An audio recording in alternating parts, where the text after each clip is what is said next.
Welcome to the latest edition of the Stephen A. Smith Show, the new edition of the Stephen A. Smith Show since it's a new year, coming at you right here over the airwaves of ESPN Radio, 250 plus markets across the United States of America, plus ESPN Radio on Sirius XM Channel 80, plus ESPN Radio simulcast over the live national television airwaves of ESPN News. Number to call up as always is 888-SAY-ESPN. That's 888-729-3776. The Stephen A. Smith Show is being brought to you by Credit Karma. Get your truly free credit scores with free credit monitoring from Credit Karma today. That's Credit Karma, K-A-R-M-A. Get knowing. Time for Straight Talk, brought to you by Straight Talk Wireless. Best phones, best networks, no contracts. Got a lot of stuff on my mind. Been off the airwaves since Friday, like December 21st.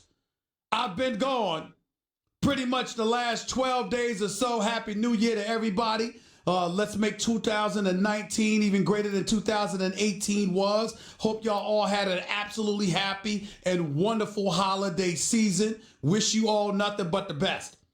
Now that I've got the pleasantries out of the way,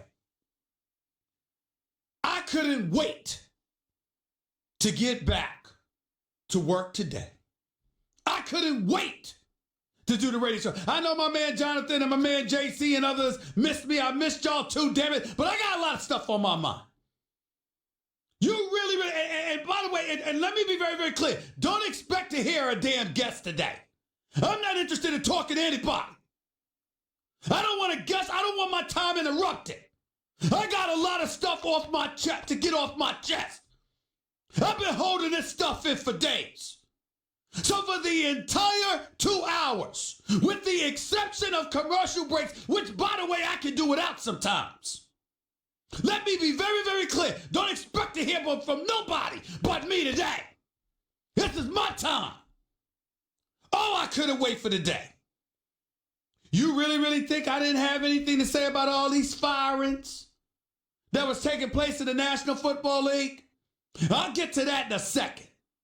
Let me say this about Antonio Brown, Ben Roethlisberger, Mike Tomlin, and my Pittsburgh Steelers missing the playoffs. What a damn shame.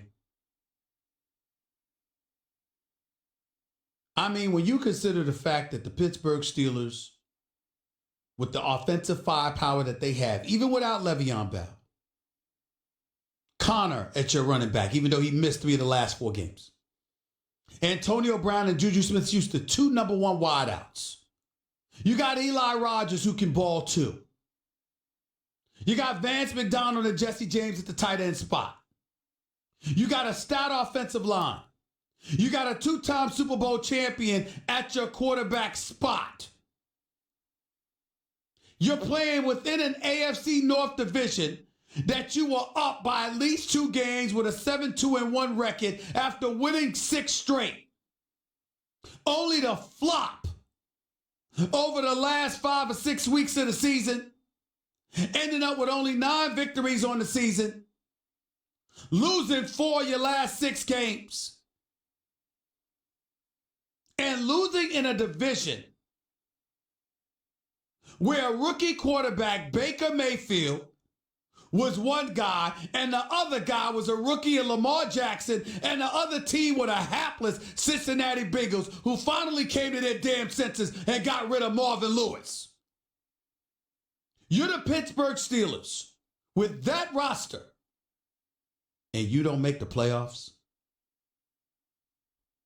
It's inexcusable. I'm a huge, huge fan of Mike Tomlin, as you all know.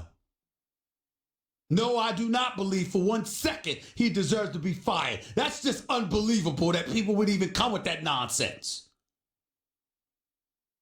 But he's not above reproach.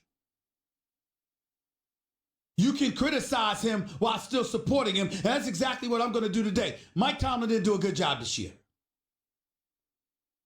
Mike Tomlin didn't do a good job managing the egos and personalities.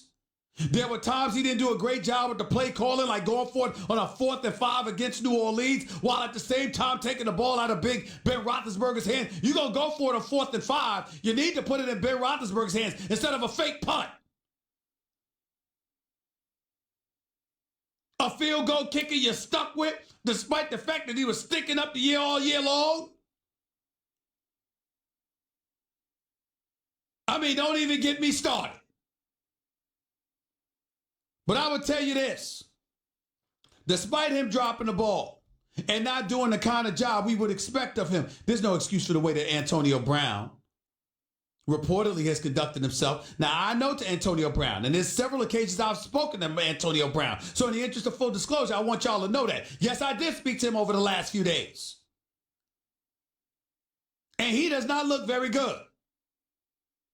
Because when you are supposedly injured, but in the same breath, out of touch with the team where the coaches and the players can't get in touch with you, and you're missing practices or final walkthroughs and all of this other stuff, ain't got no time for that.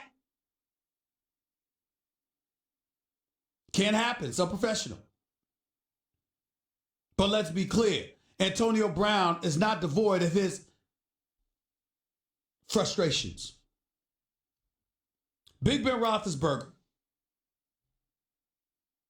a future Hall of Famer, a man that I don't want him to leave as quarterback of my Pittsburgh Steelers. Let's face reality. He doesn't have the greatest reputation with his teammates. Can we finally say that? Are we finally ready to say that? And by the way, to you television producers out there, I like this angle right here. I don't want no side angle where everybody can see my peanut of a head with the noggin on the back and a beak for a nose. At the slightest chance I have at being attractive is from this angle on ESPN News. Could you keep it right there, please? Right here. Thank you. Big Ben Roethlisberger. How many years are we going to say he's throwing guys under the bus? He's not accepting enough culpability. The relationship that he was supposed to ingratiate himself with the other players isn't necessarily there. How many times are we going to sit up there and just say that and just shove it aside like it's not a big deal? It's a big deal. And at some point in time, Antonio Brown may have been absolutely positively wrong in how he has elected to handle it, but I think we got to go deeper than that. We got to look at why. I don't think he likes Big Ben Roethlisberger that much. If there is any truth to Antonio Brown wanting to be traded, I think it has everything to do with Big Ben Roethlisberger and not wanting to play for him anymore at quarterback. I think that's what this is about. And I don't want to hear all of this noise about Juju Smith-Schuster. I got mad love for Juju Smith-Schuster. He can ball. But did it ever occur to anybody that the reason why he looks like a number one receiver is because there's a secondary that has to worry about that guy on the other side of the field? That's his teammate in Antonio Brown? Did anybody ever think about that? Because if you haven't, you should.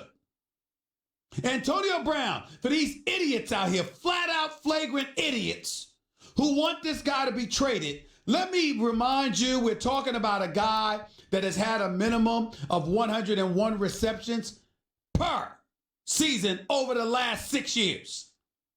That has accumulated a minimum of 1,284 yards per season over the last 6 years.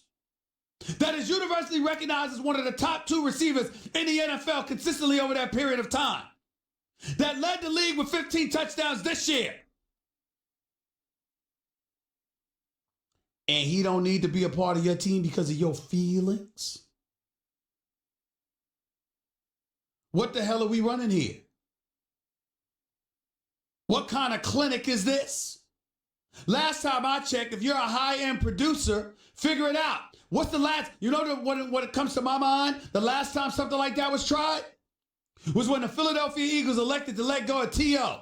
How did that help Donovan McNabb? And yes, Donovan McNabb at the time could make a very, very salient point about how T.O. may have been a headache. And people could have pointed out how he might have had a cancerous effect or whatever the case may be. Who the hell said you got to get along and sing Kumbaya to one another all the damn time in order to work together? I thought this was professional sports.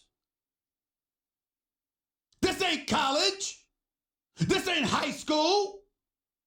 These are grown-ass men. Your job is to do your job first. What's the problem? I don't understand this at all. I just don't get it. And I love how we talk about Mike Tomlin and his level of culpability. Nobody said that about Andy Reid when it was going on in Philadelphia with Donovan McNabb and T.O. Why is that? Mike Tomlin did not do a great job this year, without question. He fell short. He underachieved. If I'm the Roonies, I have him in the office, and I'm telling him that. But I'm also letting him know that my expectations for him are great because he's been great. And I believe he could be great again. So fix the issues and move forward. That's what I'm doing. Some of y'all want him fired.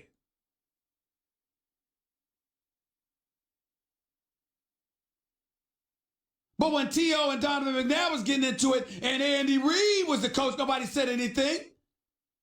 When T.O. was in Dallas and Jason Witten and Tony Romo may have preferred that he be gone, nobody brought up Jason Garrett.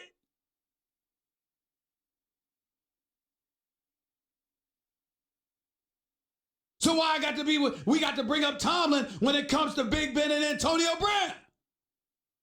These ain't rookies.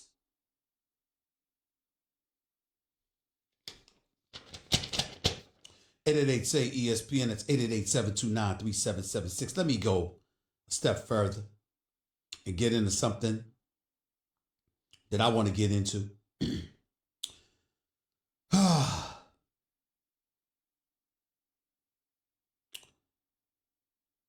At the moment, correct me if I'm wrong, John, there are 8 NFL head coaching openings.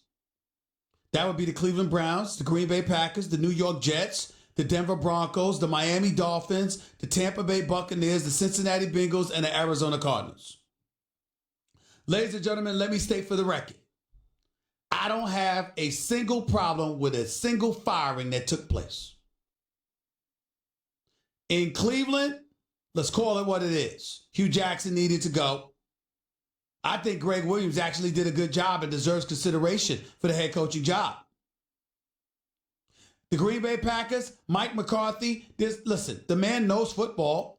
There were times I thought the offense was relatively too predictable, and he was vacillating back and forth between calling the plays and giving the responsibility to somebody else, and I think that became a bit of a headache for Aaron Rodgers. But nevertheless, bottom line is, Mike McCarthy, nobody's questioning his football acumen here. But when you got the baddest man on the planet at the quarterback position, and he's complaining all the time about you didn't do job number 1. That's make sure you cultivate and ingratiate yourself in terms of having a great relationship with your star pupil, which is your quarterback.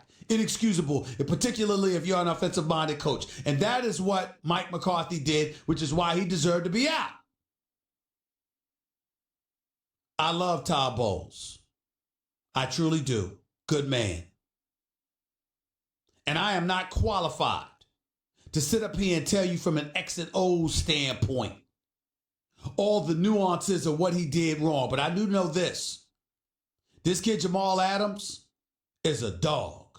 And I mean that as a compliment, a rough rider. He could be on my team any day. And I have no problem with him pointing out how the team lacked heart and lacked that dog in them. I have no problem with that. And I also have no problem with somebody sitting up there and talking about how Todd Bowles being the same stoic individual on the sidelines. Ladies and gentlemen, you just don't need that in the coaching profession in this day and age. Yes, engaging in histrionics, being a bit demonstrative, occasionally bombastic, and all of that other stuff. While you might sit up there and look at it and say, you know what? That's not important, Stephen A. Let me tell you why it's important. Because those hard-paying customers, those fans of yours that come out of their pocket to give you their hard-earned money, they need physical evidence with you displaying that you care more than them. You cannot be the same stoic individual no matter the circumstances. They got to see a fire in your belly. A fan base, particularly one that has struggled as miserably as the Jets have struggled for decades, needs that. And you never saw that from Todd Bowles. Had a great first year in New York. I thought he overachieved. Over the last 3 years, not so much. I like Mike Maccagnan. Very fond of him as a person. I don't see why Todd Bowles is going and he's not. What personnel did you give him to work with?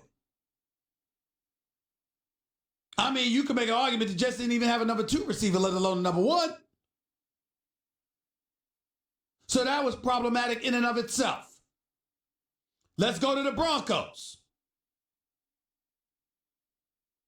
Another problem with Vance Joseph, sure, he deserved to be gone. The Denver Broncos were competitive, that's true, but he just didn't seem to have the answers. He's no Anthony Lynn. Let's put it that way. The job that this man is doing in Los Angeles with the Chargers is nothing short of phenomenal. Anthony Lynn is a Coach of the Year candidate as far as I'm concerned. And deserves strong consideration and deserves respect and appreciation. Look at the way those guys play. Look at how they come together. Look at how they rave about their coach.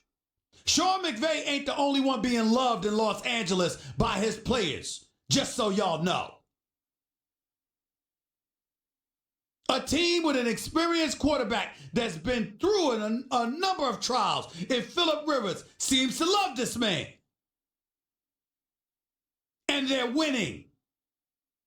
And they're arguably the most balanced team in the NFL, even though I think there's a good shot they might lose this weekend to Baltimore. The Dolphins, Adam Gase, don't get me started.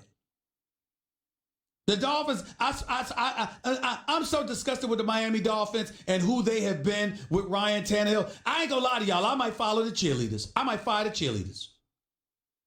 I mean, anyone associated with anybody for the Miami Dolphins franchise, I might get rid of the concession workers just because of contamination purposes. Everything they touch goes to the trash. Miami Dolphins, they just tease you for a little while. Everything. Is it just me, or do you just get the impression watching them that they enjoy South Beach and being near South Beach more than they enjoy football? I knew Adam Gase was done the second he brought Jay Cutler up in there a couple of years ago. Dirk Cutter, Tampa Bay. Bye. Should have been gone. Never should have been a coach. They should have never fired Lovie Smith. Arizona Cardinals, Wilkes. I know it was just 1 year. I do. I truly do. But my God, did Arizona look like a discombobulated bunch. There was just nothing that said, you know what? Things are looking up. We're going in the right direction. There's nothing that said that. There's nothing that said that. There are certain guys that just look, John. There are just certain guys that just look like coordinators. Everything about them says they're great as long as you keep them here.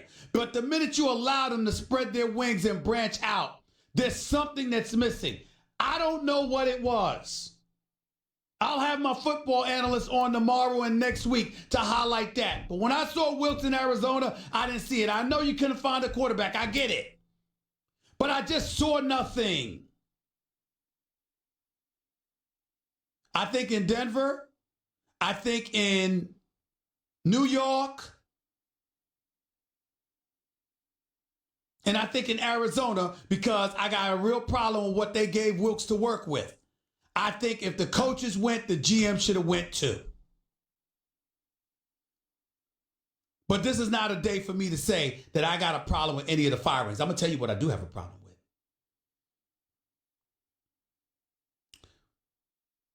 We got black coaches falling away by the wayside. I don't know how many other people going to say. You got some people say, I thought we were beyond that. And I just want to say a few words to white America. I'm getting sick and tired of that nonsense. It's easy for you. I thought we were past it. Well, when were you a part of it? When did you have to worry about fairness? When did you have to worry about hiring, a fair and equitable workplace? When did you have to worry about being prejudiced against? When did you have to worry about being pigeonholed and minimized? When did you have to worry about nepotism having a negative effect on you? For folks out there in white America, for folks out there hosting their own radio show, television show, or beyond, so quick to point out, I thought we were beyond this. Could you do me a favor, please, and be quiet? Could you do me that favor? I'm not knocking. I want to be very, very clear. I'm not knocking anybody who's not black, who's not a minority, for not understanding it. I am saying something different. Be decent enough to understand that you don't understand. And shut the hell up.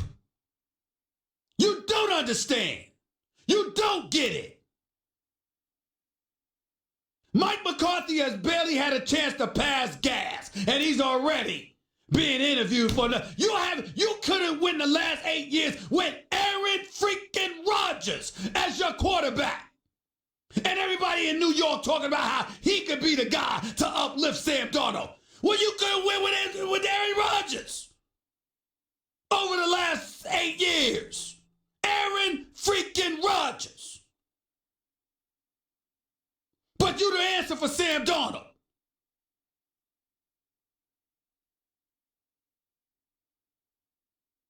I mean, come on.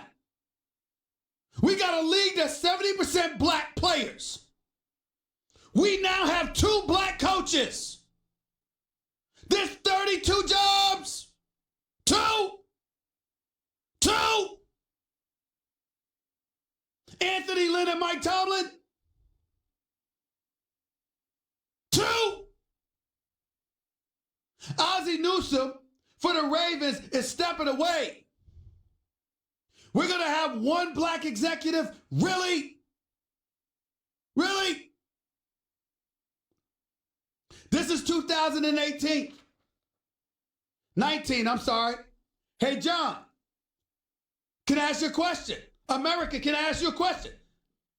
Black folks don't have no money? We can't get 1 black owner in the National Football League? Not one? Not one. Not one. All this money flowing around. Black folks and their contributions to GDP and beyond. The spending power that transcends trillions. But we can't have a black owner in the National Football League. We can't have that. Can't get a group together. But somehow, some way. How much you want to make a bet, John? If Peyton Manning wanted to own a football team, he'd have a shot. How much you want to make a bet? No black people with money, huh? Then y'all wonder why there's problems. We're beyond stuff. We're beyond stuff. Whoever the hell you are, I say respectfully, you're not black. You're not a minority. You don't get it. You can't read about the level of frustration and venom that sifts through our veins from the discrepancy in treatment between us and y'all. You don't get it. You never will. And there's no crime in that. There's no crime in that. There's no crime in not knowing. There's only 2 crimes that exist from the discrepancy. One is when you ignore it. Or number 2, you have to act like you have such an elevated level of understanding. And as a result, you have transcended the problem and you've moved beyond it. You've elevated yourself above it. You understand? And so the rest of us should follow as if it was ever a problem for you. It's insulting to black folks. It's insulting to minorities. And for those of you out there who are uncomfortable with me and my saying what I have to say, I have a solution for you. Put more minorities hosting national radio shows. I welcome that. And then maybe then they'll speak up for it and I won't have to. But until then, I'm going to stay all up in y'all. And I'm going to be relentless with it. Because the hypocrisy and the unfairness that still exists in the year 2019 now is a travesty. 70% of the players in the National Football League are African American. 2 black head coaches, 1 general manager, 0 owners in 2019. But we've moved beyond. Some of y'all should be ashamed of yourselves. You really should.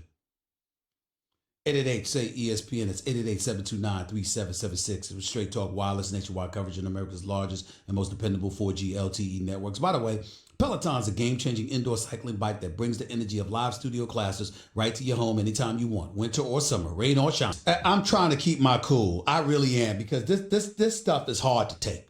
And I'll get to the calls in a little bit at 888-729-3776. It's 888-SAY-ESPN. I'll get to that in just a few minutes, but I'm not finished. I mean, you know, and let me not just, to show you how fair-minded I am, let me also take a moment to point out Marvin Lewis. There's nobody on this list that deserved to be fired more than Marvin Lewis. 16 years and you can't win 1 playoff game? 16 years and you couldn't win 1 playoff game. Marvin Lewis should have been fired years ago. I've said it many times. I'll say it again. I don't want to hear anything about, look at what he inherited. You had 16 years, not 3 or 4. 16 years. You couldn't win a playoff game. 7 times he went to the playoff game. That means 9 times he missed it. Not 1 single playoff victory. Not one. Not one. Not one. Not one. Nothing. I got my brother, my man Boris Battle, one of my best friends in the world, who I love dearly, texting me from Minneapolis, telling me to keep calm. Because my brother knows me from my years as teammates at Winston-Salem and beyond. Been my friend for 30 years. I love him. That's my brother. So I'm going to be cool. And as a tribute and as a testament to him, I'm going to try not to blow my top. But I'm so ticked off. I don't even know what to say to y'all right now. I'm literally going on a fly. I don't know what to say because the kind of stuff that I want to say is not suitable for FCC airwaves. And I work for Mickey Mouse. I'm so ticked off. Hell with it. I'm pissed. I got to let it out. One of them. That's how ticked off I am. You know, Marvin Lewis deserved to be fired and then got the nerve to give his recommendation. Who the hell cares about a recommendation from you if you're a member of the Cincinnati Bengals organization? That brother's lucky if he gets a taxi ride home. You ain't won nothing.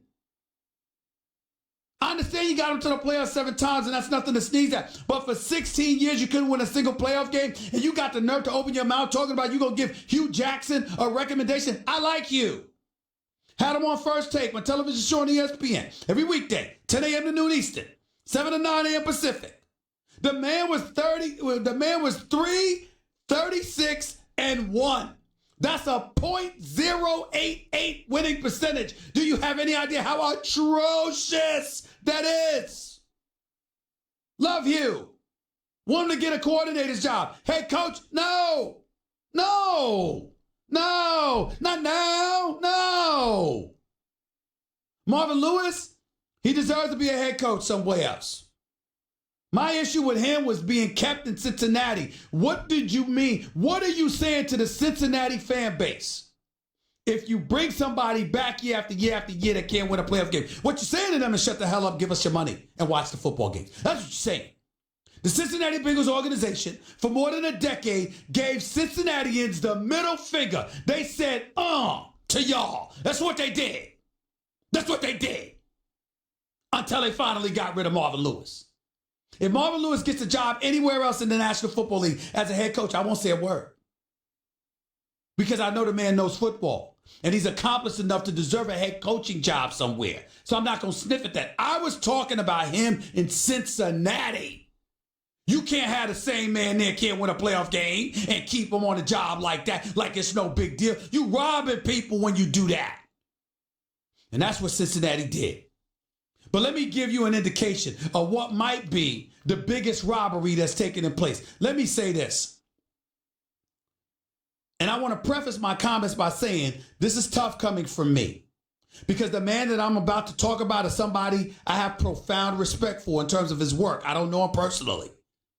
And I got friends of mine that work at the NFL Network, mainly the playmaker, mainly primetime Deion Sanders, mainly my guy Galen Gordon, who is a former producer here at ESPN, who's like a brother to me, like a little brother to me. Let me say this.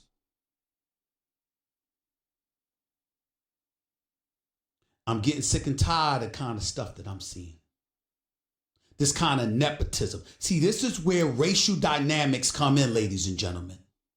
I know it's making some of y'all uncomfortable out there. I don't talk about this stuff much, regardless of how y'all try to paint it. But I'm going to talk about it today. And if I make you uncomfortable, I don't give a damn. You can go to hell. Let me tell you something. Mike Mayock is your new general manager in Oakland? Really? Mike Mayock, outstanding NFL analyst, especially on the draft. Not questioning him at all. Mike Mayock, if you are listening anywhere, sir, my sincere apologies to you because I am in no way being disrespectful or denigrating you, sir. I don't know you. I know I'm familiar with your work. I think you're fantastic. That's not where I'm going with this, ladies and gentlemen. Where I'm going is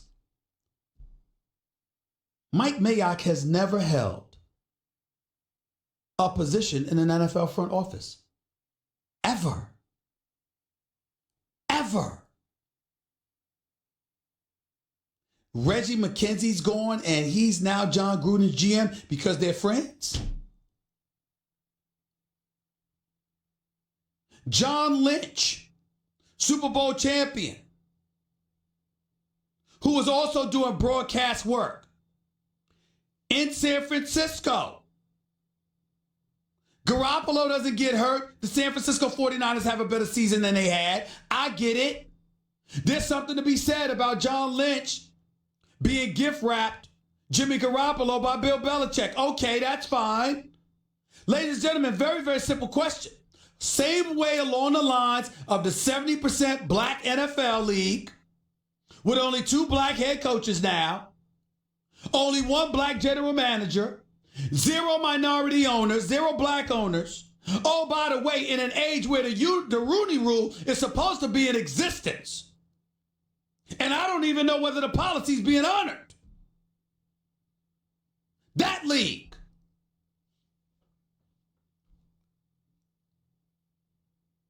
Is a black John Lynch or a black Mike Mayock even possible? No experience? None? None? None? And you're the general managers. The general managers. Do you know how many minority candidates have toiled through the National Football League for decades? They'd be happy if they were just a scout. Because the opportunities are so scarce. You would think that in our day and age, that there would be people that would at least have the decency to say, there is a process that should be honored and followed, if for no other reason than appearances and optics. But do folks care? No. But we want to talk about fairness. I live this every day, ladies and gentlemen. Watching one person after another, no disrespect to them whatsoever, but have clearly been elevated and placed into a position of influence and power with no credentials whatsoever that validates them earning the opportunity. am not saying that John Lynch will not do a good job. I am not saying that Mike Mayock won't do an outstanding job. What I am saying is there is something to be said about you being granted the opportunity.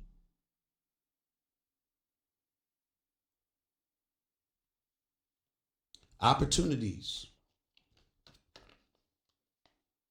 that would never be afforded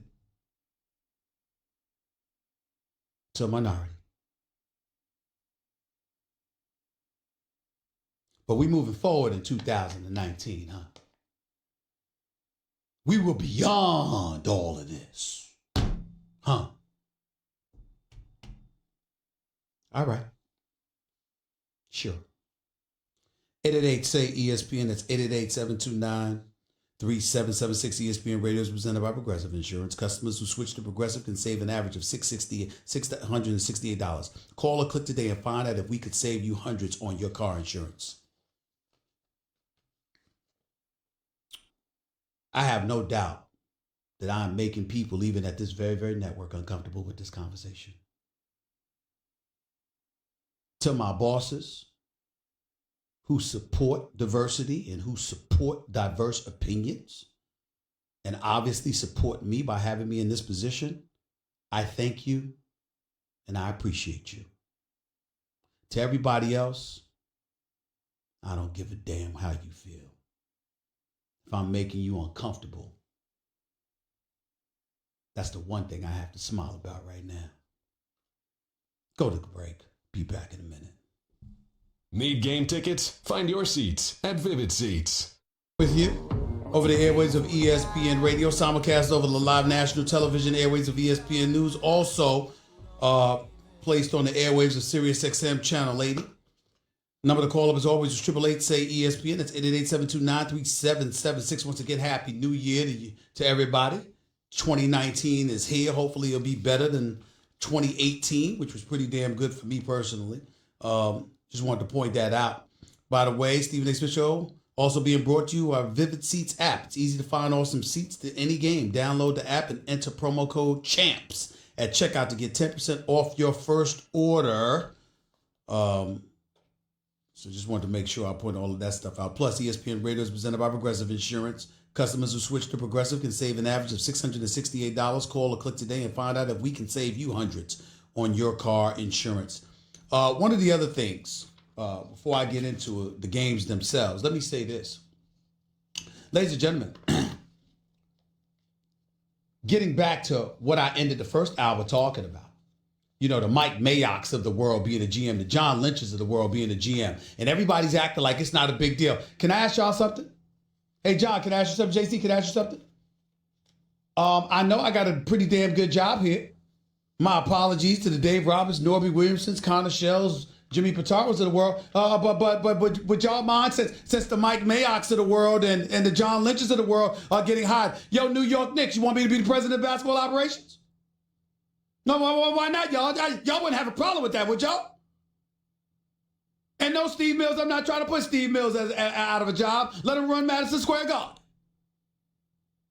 I mean, since we got reporters and commentators all of a sudden qualified to be general managers, to be executives, I'm sorry, why can't I run the Knicks? Hey, Magic Johnson, you got enough on your plate. Got all your businesses and everything like that. Now that you got LeBron James, Magic, why don't you go and chill? You're doing an outstanding job. I believe in you, bro. But why don't you go chill, Magic? Can I? Hey, John, can I run the Lakers?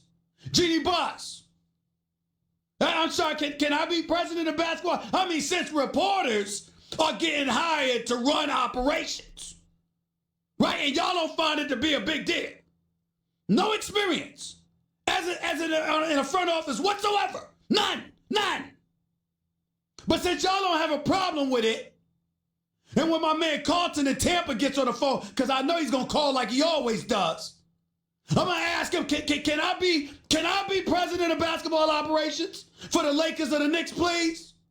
Can I do that? I mean, I got about 4 jobs at ESPN. I put in about 75 hours a week. I I can work a little lighter, make about the same amount of money. Oh, no experience necessary, huh? Huh? Remember when Sam Hinkie, John, was running the Sixers? You know what the process? Having a license and the right to lose on purpose for years. Literally told the Philly fan base, don't expect us to win. There's a process that we're following here. And guys like my man Max Kellerman sitting up there, Mr. Educated, Mr. Cerebral himself, you know, wearing that elitist attitude on his sleeve when he sat up there and said, yo, it's the hell with the fans. This is about a championship. Go ahead and lose on purpose for 5 years. I mean, you got to be kidding me. I mean, and people like that and the whole analytics community, no problem with Sam Hinkie losing on purpose because we working towards something here. You backed into Joel Embiid because of his foot injury. You lucked up with Ben Simmons. All right, it's no big deal. So if that's the criteria, why am I working at ESPN? Why not just become president of basketball operations? Yo, James Dolan, Jeannie Buss, I would prefer New York or LA. Since we don't have to have, since that's what people are saying. I'm not saying Dolan said that. I'm not saying Jeannie Buss said that. And I got mad love for Steve Mills and Magic Johnson's my brother. But I'm just speaking about the Mike Mayock. No disrespect, Mike Mayock. I'm not talking about you. Like literally, I know you're great at what you did on television. I know you're great as a reporter. Profound respect for you. John Lynch, you too. And by the way, I think you're doing a good job with the 49ers. I'm not talking about y'all as individuals. I'm talking about the process that was evaded. No, not necessary to build a resume. Not necessary to acquire actual and practical experience. All the rules and regulations that applies to every minority I've ever known in corporate America, suddenly that's not applicable to you. But we got people on the radio and television airways talk about, I thought we were beyond this. Could you imagine that, John? Look at me when I'm talking to you, John. If the New York Knicks, especially more so than even LA, if the New York Knicks came out and James Dolan announced today, no practical experience in an NBA front office whatsoever, but we're going to name Stephen A. Smith the president of basketball operations for the New York Knicks. Could you imagine what an uproar that would be? Could you imagine that? What? I mean, they would protest outside the corridors of Madison Square Garden. Stephen A. Smith, president of basketball operations. What's wrong? Oh, by the way, let me give you my credentials. Not only have I been covering the NBA for 20, 25 years, I was a player for Clarence Big House Gaines, a legend. His mentor was the late, great John McClendon, who helped integrate the sport of basketball and was taught the game by James Naismith himself. My first job in the business after covering high school sports in New York, I covered John Chaney. And then after that, it was Larry Brown. We're talking about over 200 years of basketball experience I have been personally and directly subjected to. So forgive me if I don't give a damn what somebody like David Blatt has to say about me because, oh, I'm clueless because I said I wouldn't take Luka Doncic with the #1 pick. It would have been DeAndre Ayton. I hadn't seen Doncic play, and I know he could play. He's my rookie of the year. He's special. But you don't teach 7-1. You're in Phoenix, and the guy starred down the road at Arizona. So was Houston idiots for taking Akeem Olajuwon? I understand what Portland was for taking Sam Bowie. But was the Houston Rockets idiots for taking Akeem Olajuwon instead of Michael Jordan? Because according to David Blatt's former thinking, the Houston Rockets were idiots too then. The point that I'm trying to make is you don't teach 7-1 with skills. Particularly at bypassing them for a European player barely any of us have seen. That's all I was saying. Mr. Blatt. Back to my point. Why am I doing this? hosting a radio show 2 hours every single day, hosting a television show 2 hours every single day. Not just the focus, not just the info, not just the reporting, not just the working of the phones and everything like that. I got to come on the air with energy. I don't get to come on the airways with y'all and go like this. Hey, how y'all doing? Welcome to the Stephen A. Smith Show. Welcome to First Take. I'm a bit tired, but I'm here. I got to be up, energized, and ready to go every day. President of Basketball Operations sounds like a cush job to me. You understand? Certainly easy in terms of energy.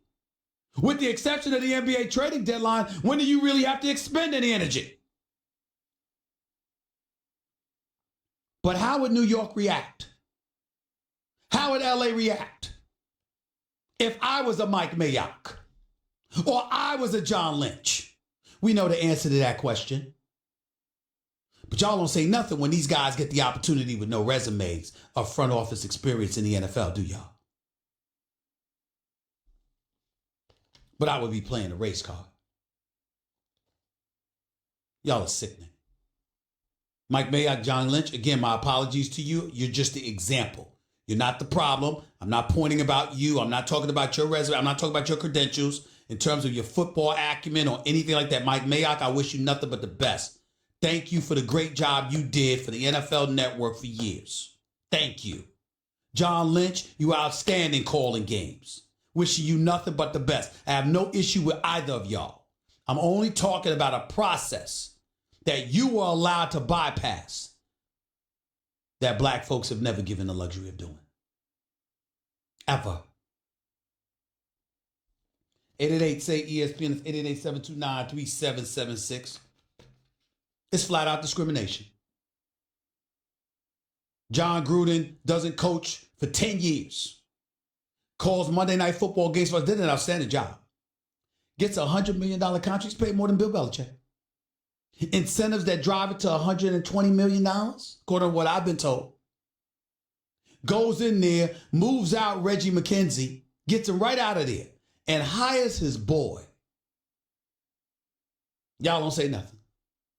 Nothing. It's no big deal. Wow. Wow. Anyway, want to stay for the record. Toughest game that I'm finding to call this weekend is Indianapolis versus Houston. Because as great as Deshaun Watson has been this year, with the way Houston has looked, Andrew Luck is coming. Game is in Houston. It's on the road for the Colts. Who knows what they'll do, but I just love what I'm seeing from Andrew Luck. That's number one. That's a pick'em game. I want to hold off on my decision about that. I want to hold off on my decision about all of these games, but I got to tell you something. I think the Ravens, they might beat the Chargers, man. Lamar Jackson is no pocket passer by any stretch of the imagination, but there is something special about him right now. His ability to run that football. Running plays call for him. RPOs. I mean, you talk about play action. The list goes on and on. You see the Ravens playbook. You can't, Teddy Bruschi was talking to me about it this morning. You can't figure out what the hell they're going to do because they got him. With Joe Flacco, you're relatively predictable. Poor Joe Flacco on the sidelines, he's sitting there like, I can't do what this kid can do. A generation done passed me by because it's a different game with Lamar Jackson in the lineup. He's just a different kind of threat. It's just the truth. The kid is something special to behold. Right now, running the football. It really is special to watch.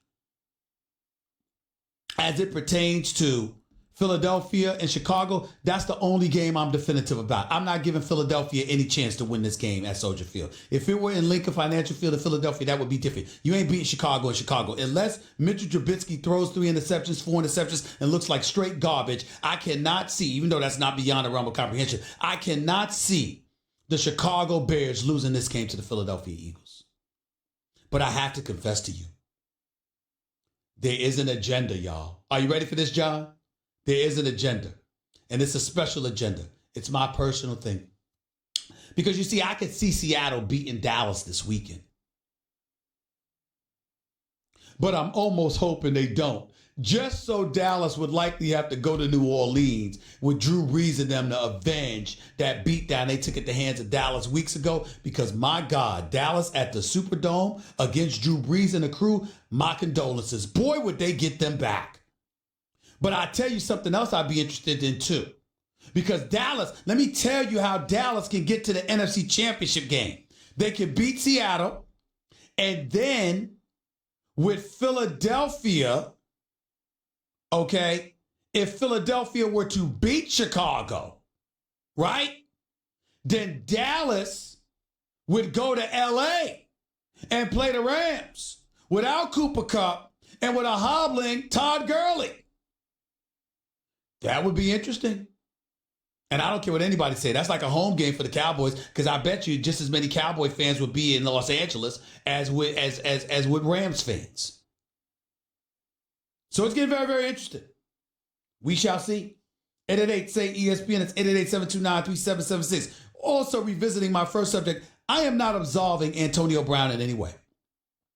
Antonio Brown, you got to be a professional. You got to show up. You got to be ready to work. And acting like a damn spoiled prima donna don't cut it.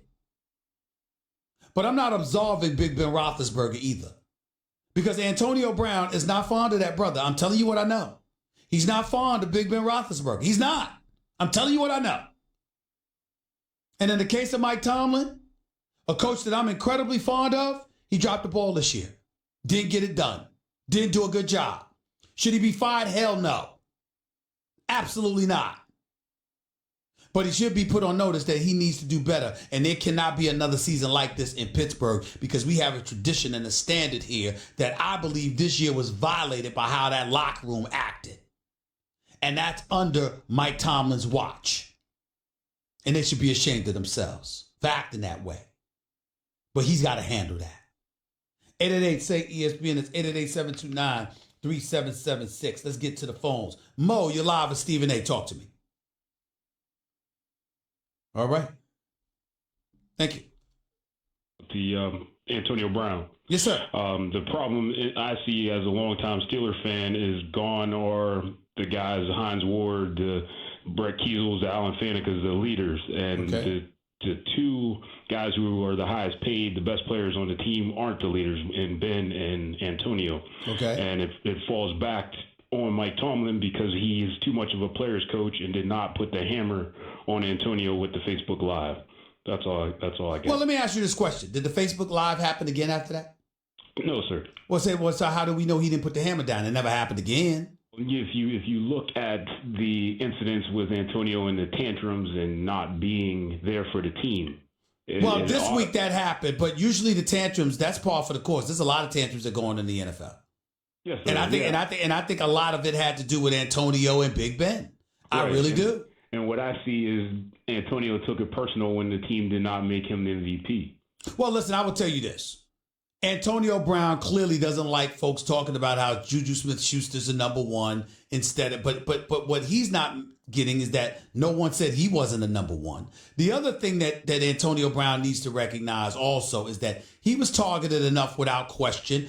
He got his numbers without question. The flip side to all of this is that Ben Roethlisberger, as the star and the quarterback of the team, you can't come out after a game saying we should have went to Juju Smith every time down the stretch. You can't do that. And for those that are going to complain about prima donnas, there's always prima donnas at the wide receivers position. So just stop it. That's par for the course. That's how it goes.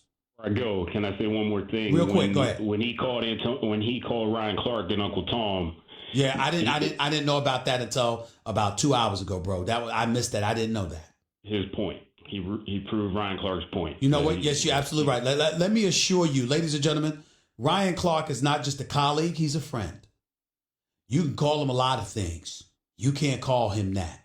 He's as real as it gets. He'll let you know exactly where he stands. He'll tell you exactly how he feels and why. He will back it up, okay? And he will tell you to your face. And also, Ryan Clark is incredibly fair. I am proud to call him a colleague and a friend.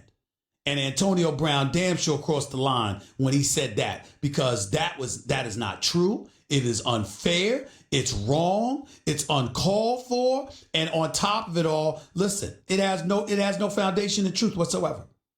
And I didn't know about it until literally 2 hours ago, man. I had no idea. All right. I appreciate the call. Thank you so much. Carlton in Tampa. Happy New Year, buddy. How you doing?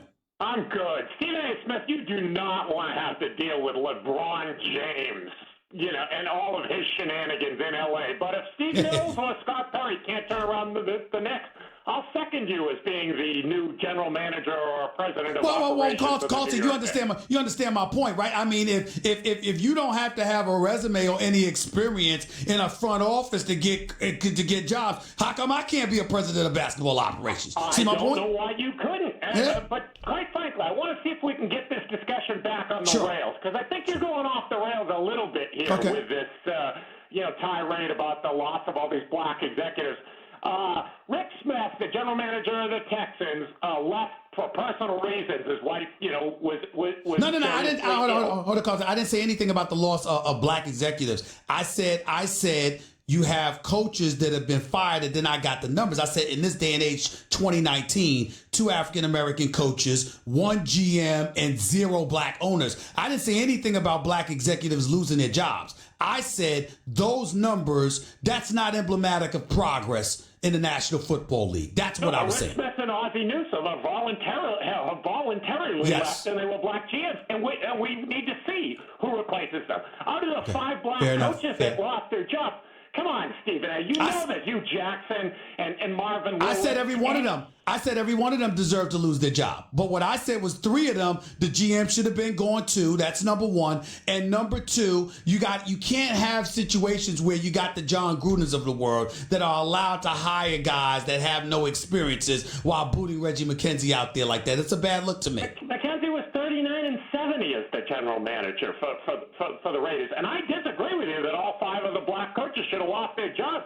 I think firing Steve Wilkes after 1 year is lunacy. I think firing Vance Joseph after 2 years. I have no problem with Vance Joseph being gone. I watched him. I watched Denver. I just wasn't a fan. I look at certain guys, Carlton, and I view them as coordinators as opposed to head coaches and overseers. Case Keenum, for crying out loud, at his quarterback. Elway and the Bolin family needed to get him, a better quarterback, and maybe they will. And bear in mind, they're up against the Chargers and the Chiefs, for crying out loud, four games out of the year. Gotcha. So I would have given him a longer leash. I certainly hope that Todd Bowles gets a job. In fact, if I was the Cardinals or the Packers, I'd hire him right now and give him a second chance, because I think Maccagnan didn't give him enough. I brought up Maccagnan with Bowles. Yes, here's the one thing that I said about Bowles. I said whether we like it or not, you have to remember this. Listen, the words like demonstrative or histrionics or whatever the case, they may not be apropos, but the point that I'm trying to make with this, Carlton, when you have the paying customer out there patronizing your product, you cannot give the impression that they care more than you. You gotta show them something, because sometimes when things are happening, this is what a fan base needs. You gotta pay attention to that kind of stuff too. I know it seems shallow to some degree, but I happen to know that owners pay attention to that, executives pay attention to that, and we both know fans do as well. Yeah, well, with these jobs comes accountability, and if your record is awful after, say, at least 3, and I'd give a coach a minimum of 4 years, you got to move on, and that's the primary dynamic, at least in 3 of the black coaches who lost their jobs this year. And we don't know. A whole bunch of new guys could be elevated, or some of these guys could actually get jobs with these 8 openings that are manager openings. Well, Carlton, I guess what I'm saying to you is that I'm going to raise hell until it happens, because I'm certainly not going to trust them to do the right thing. Well, you might be right about that. All right?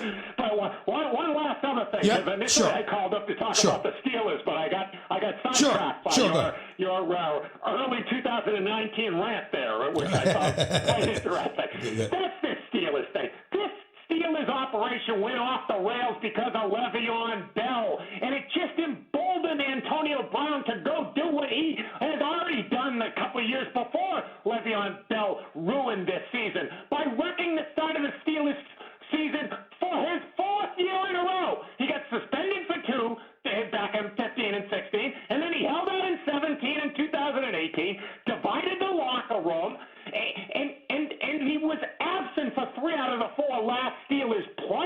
runs because of injury, and it just messed this team up to no end. They needed to clamp down or solve the Le'Veon Bell issue before the season started. And Carlton, the only thing on down right from there. The only thing I would say to you about that, Carlton, is simply this. That's a legitimate beef for a team that doesn't win the Super Bowl. With the weapons that they had available to them, it is inexcusable that they missed the playoffs. No, they tied the Browns the first game with 6 turnovers, and then they lost to the Chiefs with a shootout when Mahomes had his best game, threw 6 touchdowns, and they lost close. I just think their focus was not there because of the Le'Veon Bell mess. Got and it. It just came apart, as the season went on. And quite frankly, this sounds like craziness, but if I could move on from Antonio Brown, get somebody to assume the $15 million cash that he's due next year, and then I think it's 11 and 12 for the years. I ain't losing. For the 2 years, I would do it. I'm not that. Listen, I got to run, Carlton. I appreciate the call. Ain't no way in hell I'm doing that. Antonio Brown over the last 6 years, a minimum of 101 receptions per season, a minimum of 1,284 yards per season, universally recognized one of the top 2-3 receivers in all of football. Ain't no way in hell I'm getting rid of Antonio Brown, who I know still has mad game left in them. I'm sorry. I got to run, Carlton. I appreciate the call. 888-SAY-ESPN. It's 888-729-3776. You're listening live to Stephen A. ESPN Radio, ESPN News. By the way, gentlemen, stop lounging around. Be active. Take your girl out. Go to a game or a concert. Get tickets to something. Plus, the playoffs are upon us. What's your name? Ooh. With the Vivid Seats app, it's easy to find awesome seats to any game, and all purchases are backed by their 100% guarantee. Go to the App Store or Google Play and download the app and enter promo code CHAMPS at checkout to get 10% off your first order. Also, when was the last time you checked your credit scores? Know what they are now, not from a year ago with Credit Karma. Learn what affects your scores and what you can do to improve them. Maybe you need to dispute an error on your credit report, or maybe you're paying too much interest. Either way, Credit Karma can help with all that. Is there unclaimed money in your name? Use Credit Karma to check. Once you know where you stand, Credit Karma helps you figure out your next move. They even offer free credit monitoring. So visit creditkarma.com or download the app now. That's Credit Karma, KARMA.com. 888-SAY-ESPN. It's 888-729-3776. One of the other things I wanted to touch on, I have an opportunity to do because I was on vacation, was LeBron James saying that after he won the championship for Cleveland about 3 years ago, he knew then he was the best in the world. He was the greatest ever, rather. Well, he should be the only one that knows that. LeBron James on the Mount Rushmore of basketball. LeBron James, one of the greatest players in the history of the game. You want to debate 2 or 3 between him and Kareem Abdul-Jabbar? Feel free. But I don't want to hear anything about him being better than Michael Jordan. I'm not listening to it. I'm not trying to hear it. I don't want to hear nothing about it. I don't believe it. Not even a little bit. I want that to be very, very, very clear. LeBron James has lost 6 NBA Finals. LeBron James took years to get to the point where I thought Jordan always was. That infamous performance against the Dallas Mavericks in the finals, you don't get to shove that aside. That's all a part of the resume. All a part of the resume. I can make an argument that if Jordan hadn't stepped away from the game to go play baseball and all of that stuff, Jordan would have won 8 straight NBA titles. I could have made that argument. 8 straight NBA titles. You don't think he could have done it? You don't think the Chicago Bulls would have beaten Akeem Olajuwon and Robert Horry and Kenny Smith and those boys? You don't think that would have happened? I believe they would have. I think they would have beat Houston. So, to me, Jordan's the greatest ever. It's just that simple. No disrespect to LeBron, but Jordan's the greatest ever. Career 30-point per game scorer, more than that in the postseason. Phenomenal. 9-time all-first team defensive player. Let me please. There's nothing to talk about here. When Jordan and Pippen wanted to clamp down on you and guard you 94 feet, there was nothing you could do. Nothing you could do. They put the clamps on you. Shut it down. I'm just saying. 888-SAY-ESPN. It's 888-729-3776. Let's go back to the phones. Let's go to Prophet. You're live with Stephen A. Talk to me. How you doing, sir? I'm all right. Happy New Year and God bless. Happy New Year. God bless. Go ahead. The question I have is this. If, let's say you work for the NFL now, and you're in charge of the enforcement of rules and policies. What these football players are doing, calling people certain words I don't want to say, and things like that, can't you enforce those rules, or do you have to go through their general managers? Can you enforce per se? what rules? Can you enforce what rules? Be specific. Right. Them not playing, them not showing up, doing things like that. And you as the general manager said, you know what? You're going to get fined for not coming to practice. Yes. As a general manager, yes, you can enforce those rules. Why don't they do that? Especially what happened with Because there's only 16 games, and what you're trying to do is put the best personnel on the field that you possibly can. See, it's a lot easier to do when you in basketball or hockey because it's 82 games. It's a lot easier to do when you're in baseball because it's 162 games. But when you only have 16 games, every single week counts. And sitting somebody out even for one game can be devastating. It could cost you a playoff berth, which is the kind of thing they think about. Okay. And the other thing is, like I said, I wanted to thank you. On New Year's Eve, I got sick. I had some chest pain. I was in the hospital. And I listened to your podcast while I was in the hospital. It actually made my day. I actually felt better. I appreciate it, man. Thank you so much, man. Feel better and take good care of yourself. Thank you for the call. Let's go to Freddie. You're live with Stephen A. What's up, Freddie? How are you? Hey, what's going on, man? I'm all right. Talk to me. Happy New Year to you. Happy brother. New Year to you as well. What's up? Okay, yes. I want to talk about the situation with John Gruden. Okay. Look, we got to look at the four people he got rid of, right? For one, he got rid of Moike King, the punter. Okay. That was a brother. He got rid of Mack. That was a brother. Okay. He got rid of Amari Cooper. Yep. That was a brother. He got rid of McKenzie. That was a brother. Now, I'm not calling Gruden racist by long shots. But now we got to look at things like this, right? And ask ourselves, what's going on? Let me say something. Let me say something to you in fairness to John Gruden. I disagree with some of the decisions that he's made. I have worked with John Gruden here at ESPN for years. I've communicated with him on several occasions. I didn't like the fact that they got rid of Amari Cooper or Khalil Mack. That was about dollars and cents. The only color that mattered there was green.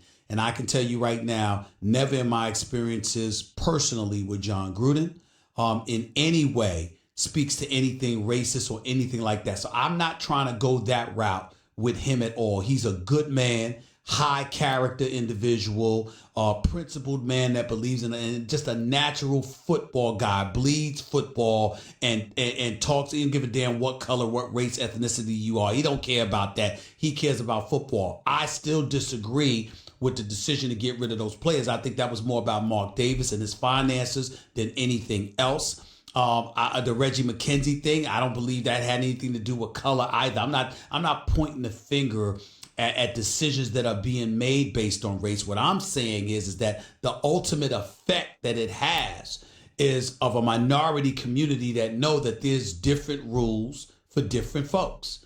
There is no minority that I can think of that has no experience whatsoever that would be granted a general manager's job in the NFL. That is a fact. That's what I'm saying. So it's not about you have something against somebody from a different ethnicity or anything like that. It's not even that's in their mind or in their psyche. I would never accuse John Gruden. I think John Gruden is a good man.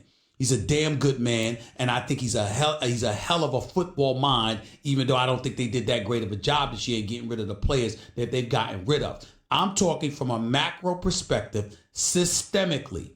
The things that they don't think about, we're forced to think about because as members of the minority community, we're behind the 8 ball in terms of fair and equitable treatment being accorded to us. That is what I am saying. I'm talking generally. I'm talking systemically, but I don't think John Gruden, I don't think any of the executives that made the decisions, I don't think people that got hired, I don't think that's about, I'm white, you're black, to hell with you.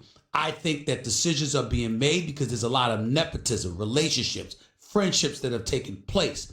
And ultimately, a disenfranchised community finds itself at a disadvantage in a world of professional sports. That is what I am proclaiming. That is entirely different than pointing the finger at a specific individual and their intent and their agenda. Okay, no, but I'm not saying John Gruden racist. I know he's a good man. I know he is. He is. But also, let's talk about some boxing. There's a lot of good fights coming up this year. We got Spence. Well, I'm not going to talk about boxing right now because I talk about boxing all the time. And you're going to have to call in another day where we can talk about that. Errol Spence Jr., I love him. I want to see him fight against Tyrone Crawford. I'm mad at Mikey Garcia to move up to 2 weight classes to fight Errol Spence Jr. I think he should be fighting Lomachenko at the 135-pound limit. I think that Pacquiao, I hope that he beats Broner, but I don't think you can underestimate Broner. Broner, if he were focused, he'd be an elite fighter in this game. If he were focused and stopped getting himself involved in nonsense, I think Broner would be very special. But that's neither here nor there. We'll talk about all of that another time. I got to run, man. I appreciate the call. Let's go. I'm sorry, before we get on out of here, I got to go and pay some bills. So I'll be back with your calls to close out the show in a minute. But before I do that, let me say this to you. You know what never goes out of style? Surprising a special friend or loved one with 24 multicolored roses for $29.99 from 1-800-Flowers.com. To order, go to friend or loved one with 24 multicolored roses for $29.99 from 1-800-Flowers.com. To order, go to 1-800-Flowers.com/ESPN. By the way, some breaking news to give to you all. Brandon Galloway, tight end. Offensive lineman Zach Gaila and defensive tackle Dexter Lawrence. They will not play in the national championship game for Clemson Monday night against Alabama. B samples of the NCAA drug test last week showed trace amounts of Osterine, something like that, which is a banned substance. They have filed appeals, but as of right now, the 3 of them will not be eligible to play, although they're allowed to travel with the team to Santa Clara for the national championship game. Could cost them a national championship. Damn. By the way, gentlemen, stop lounging. Be active. Take your girl out. Go to a game of concert. Get tickets to something. Plus, the playoffs are upon us, and it's time now to jump on those tickets. For all your ticket needs, look no further than Vivid Seats, the official ticket partner of ESPN. Go to vividseats.com and enter promo code ESPN to get 10% off your first order. Get out. Go have an experience, fellas. Get to the game and use what I use. That's Vivid Seats. Also, ESPN Radio is presented by Progressive Insurance, protecting commercial vehicles and offering specialized coverages designed to protect small businesses. More progressivecommercial.com. To the phones we go real quick. Let's go to Wanda. You're live with Stephen A. Wanda, we only have a minute, so go ahead. It's me. Hi there, Wanda. Go ahead. Hey, Stephen A., I got 2 comments, 1 question, darling. First of all, roll, Tide, roll. I'm Okay. 57, been an Alabama fan ever since I was born. Number 2, Michael Jordan. I saw every game, every championship, love the man. Mm-hmm. Never thought I'd love another player Right. till I laid my eyes on LeBron at 18 years old. Wanda, we only got 30 seconds. What's your question? All right, this is it. Why? It didn't break my heart when he went to Miami, but when he went to Los Angeles, it broke my heart. Why did he go? Why? Because, Hollywood, business, and the allure of Tinseltown, plus the family wanted to be in better weather. I mean, the Cold Lake area, you grow up in Akron, Ohio, listen to the bottom line is you appreciate he's always going to be connected to that town, but in the same breath, LA's a different animal. Walking outside, sunshine, palm trees, beautiful weather. It's Christmas time. It's 80 degrees. You can't beat it in a lot of people's eyes. And obviously that played a factor in it all as well. Wanda, I got to run, but do me a favor. Call back anytime. I love listening to your voice. I really, really do. Love your voice on my radio show. Call back anytime. Happy New Year to you and yours, by the way. I've said what I've had to say. I vented. Tomorrow I'm going to get into these playoff games that's taking place this week.